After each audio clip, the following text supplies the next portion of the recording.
বন্ধুরা, দুপুরবেলা হাঁস মুরগিদেরকে খাবার দিয়ে একটা ভিডিও দিয়েছি, দেখতে পাচ্ছেন যে এখন দুপুরবেলা, হ্যাঁ, 1:30 থেকে পৌনে 2টা মনে বাজে। আমি 1:30 দিকে চলে আসছি, এখন হয়তো খাবার দিই, তারপর আমি সময় লাগছে।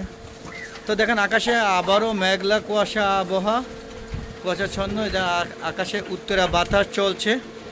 2 দিন ভালো ছিল, আবারও শুরু হয়ে গেছে, আবারও সেই মেঘলা আবহাওয়া, সেই কুয়াশাচ্ছন্ন, হ্যাঁ, এবং প্রচুর ঠান্ডা।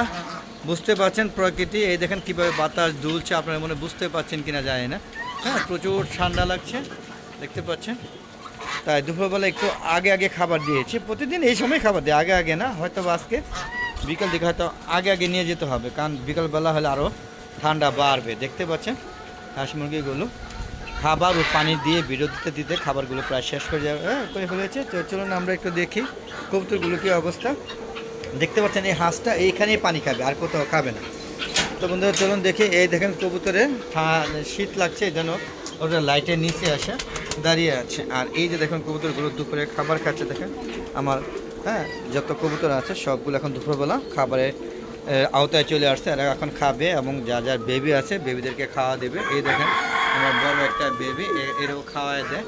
দেখতে পাচ্ছেন ওই যে দেখেন ওরা আবার ডিম পাড়ার জন্য প্রস্তুতি নিচ্ছে। দেখতে পাচ্ছেন সবাই খাবারে ব্যস্ত আছে। দেখতে পাচ্ছেন, দেখেন সবাই যে মিক্সড খাবার দেওয়া হয়েছে। দেখেন মিক্সড দানাদারের যে খাবার যেটা সেটা দিয়েছে, ওরা খাচ্ছে। দেখতে পাচ্ছেন সবাই এখন খাওয়া দাওয়া করবে। আর ওই যে আমার দেশি মুরগিগুলো বন্ধুরা, আরও খাওয়া দাওয়া করছে দেখেন। আর এই যে দেখেন একটা বেবি, হ্যাঁ, বড় হয়ে যাচ্ছে। আর এই যে আমার একটা মুরগি, পুজে বসা মুরগি, গত জুলাই মাসে বসছে, আজকে জানুয়ারি মাস, প্রায় 6 থেকে 7 মাস ও এক নাগারে বাচ্চা ফুটিয়ে যাচ্ছে, কিন্তু একটা বাচ্চা আমি বাঁচাতেই পারছি না। এই জিনিসটি কষ্ট লাগে যে ওর কষ্ট করছে এবং খুব বেশ ভালোভাবে পার্সেন্টেজ হারে বাচ্চা ফোটাচ্ছে, কিন্তু আমি বাচ্চাগুলো রাখতে পারছি না। বাচ্চা ফোটালে 3 দিন পরে মারা যায়, 3 দিন পরে মারা যায় কোনো কারণ ছাড়াই। তখন তারা খাওয়া দাওয়া করো, আমি এখান থেকে বেরিয়ে যাই। দেখেন সব ধরনের কবুতর আছে, আপনারা বুঝতেই পারছেন। হ্যাঁ, যার বেশি ঠান্ডা লাগছে তারা ওখানে শীতে, হ্যাঁ, লাইটের তলে যাচ্ছে। আর সিল্কি মুরগিগুলোকে বাইরে থেকে বাঁচানোর জন্য এখানে আনা হয়েছে সাময়িক সময়ের জন্য, জানি না কটা সার্ভার করে। আজকেও একটা টার্কি মুরগি অসুস্থ হয়ে গিয়েছে, ওদেরকে নিয়ে গেলাম, ওর ভাইরাস ধরে গেছে। এখন ওই ভাইরাসটা পরিষ্কার করে, ময়লাগুলো পরিষ্কার করে, ওর মল পরিষ্কার করে ওখানে জীবাণুনাশক স্প্রে করবো ভিডিওটা শেষ করার পরে। দেখতে পাচ্ছেন কত সুন্দর টার্কি, দেখেন এত সুন্দর টার্কি যদি অসুস্থ হয়ে যায় কার ভালো লাগে। দেখেন কত সুন্দর তার নলটা, দেখেন কত সুন্দর না বন্ধুরা। আর এই যে তিথি, এ হচ্ছে ছোট মরিচের ঝাল বেশি, মারাত্মক। ওরা পুরা ছাদে রাজত্ব করে, ওরা সমস্ত মোরগ মুরগিদেরকে একাই দৌড়ের উপর রাখে। হ্যাঁ, সমস্ত হাঁস মুরগি রাজা চীনা সব, এই যে আমার দেশি গলা চীনা মুরগি, হ্যাঁ, এ মোটামুটি বেঁচে আছে। বাকি সব যে গলা ছিল আসলে সব শেষ, একটাও নাই, সব মারা গিয়েছে। আরেকটা প্রতিবন্ধী আছে, সেটা প্রত্যেকটা ভিডিওতে দেখে, এবারে দেখাবো। ওই যে প্রতিবন্ধী কালা মুরগিটা, ওটা খাচ্ছে, কিন্তু এই যে দেখাচ্ছে, সে এখন সার্ভার করছে, দেখতে পাচ্ছেন। আর আমার মিশরি ফার্মি মুরগি মাত্র 2টা আছে, আর সব মুরগি শেষ। 15টা না 17টা ছিল, সব শেষ। হাইব্রিড গলাচিলা ছিল, সোনালি গলাচিলা মুরগি ছিল, সব শেষ। ভাইরাসের সব অ্যাটাক করে বসছে বন্ধুরা। দেখেন ওরা সবাই খাবার নিয়ে ব্যস্ত আছে, এই দেখেন সবাই খাচ্ছে। এই দেখেন এই জুটিটা শৌখিন মুরগি প্লাস দেশি মুরগি এখানে বসে, এই যে এখানে খায়, ওরা এখানেই খাবে, এই মোরগটা এখানেই খাবে, এছাড়া অন্য কোথাও খাবে না। হ্যাঁ, আর এই যে দেখুন টার্কি মুরগিগুলো সব এখানে একসাথে বসে খাচ্ছে, বুঝতে পারছেন। এরকম একটা টার্কি আজকে অসুস্থ হয়ে গিয়েছে মুরগিটা, ওটাকে নিয়ে গেছে, ওটা জবাই দেওয়া হবে বন্ধুরা। দেখতে পাচ্ছেন যে আমার সাদা ঝুটি আলো, কত সুন্দর একটা মুরগি, দেখতে পাচ্ছেন। দেশি গলা ছিল লাল মোরগ।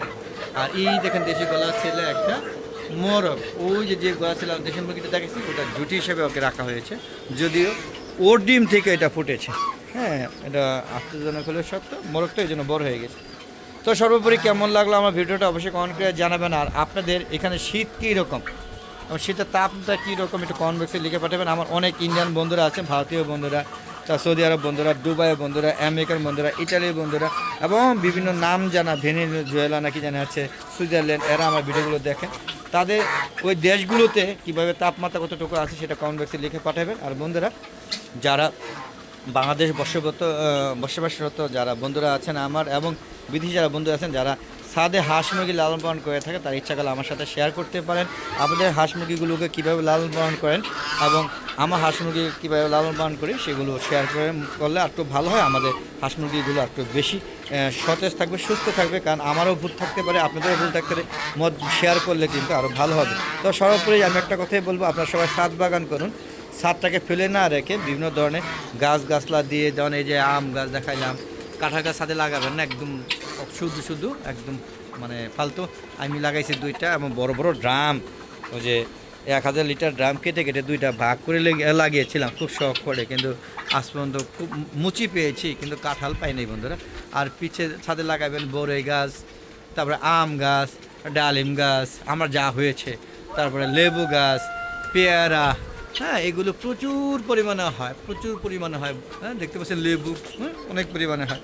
আর শাক সবজি সব হয়, শাক সবজি যাই লাগাবেন তাই হবে। দেখেন এই যে ধনিয়া পাতা লাগাইছি, দেখেন তো দেখতে ভালো লাগে না? কত সুন্দর ধনিয়া পাতা, দেখেন দেখলেই ভালো লাগে বন্ধু, দেখলেই ভালো লাগে। দেখেন বাতাস যে, হ্যাঁ উত্তরা বাতাস যে বইছে সেটা কিন্তু প্রমাণ এই ধনিয়া পাতা দিচ্ছে। হ্যাঁ দেখতে পাচ্ছেন ধনিয়া পাতা, দেখতে পাচ্ছেন?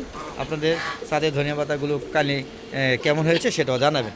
তো বন্ধুরা আমার একটা ফেসবুক পেজ আছে মিজান এগ্রো বিডি, সেই ফেসবুক পেজটাকে ফলো করবেন, তারপর সম্পূর্ণ ভিডিও দেখে সুন্দর সুন্দর মতামত দিবেন এবং শেয়ার করে সবাইকে দেখার সুযোগ করে দেবেন। আমার ফেসবুক পেজে ভিডিওগুলো সন্ধ্যা 6টার পরে আপলোড করে থাকি, দেখা আমন্ত্রণ জানাচ্ছি বন্ধুরা।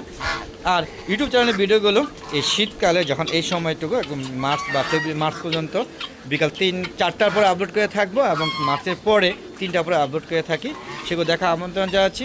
আর যদি ভালো লাগে অবশ্যই আমার চ্যানেলকে সাবস্ক্রাইব করে নেবেন, তাহলে প্রতিদিন নতুন নতুন যে ভিডিওগুলো আপলোড করে থাকে সেগুলো ইউটিউব চ্যানেলে মনিটাইজ সব মানে নোটিফিকেশন আগে ইউটিউব চ্যানেলে চলে যাবে। আপনারা প্লিজ আমার ভিডিওগুলো সবাই দেখবেন, আমার সুন্দর সুন্দর কমেন্ট করবেন, মতামত দিবেন। আর কি বলবো, 5 বছর ধরে চ্যানেলটা চালাচ্ছি, এখনও পর্যন্ত মনিটাইজেশন ধারে কাছেও পাই নাই। আশা করি আপনারা এইবার আমাকে সহযোগিতা করবেন। হ্যাঁ আপনাদের সহযোগিতায় আমি হয়তো বা মনিটাইজেশন পাবো, ভিউ বা ওয়াচ টাইম বাড়বে। তো আর কি বলবো, সবাই ভালো থাকবেন, সুস্থ থাকবেন, নিরাপদে থাকবেন। আবার দেখা হবে নতুন কোনো পর্বে নিয়ে, নতুন কোনো ভিডিও নিয়ে। ততক্ষণে হলো দেখো চ্যানেলের পাশে থাকুন বন্ধুরা, বিদায় নিচ্ছি। আসসালামু আলাইকুম রহমতুল্লাহি ওয়া বারাকাতুহু। বন্ধুরা আবার দেখা হবে নতুন কোনো পর্ব নিয়ে, নতুন কোনো ভিডিও নিয়ে। ততক্ষণে হলো দেখো চ্যানেলের পাশে থাকুন। খুদা হাফেজ, বিদায়।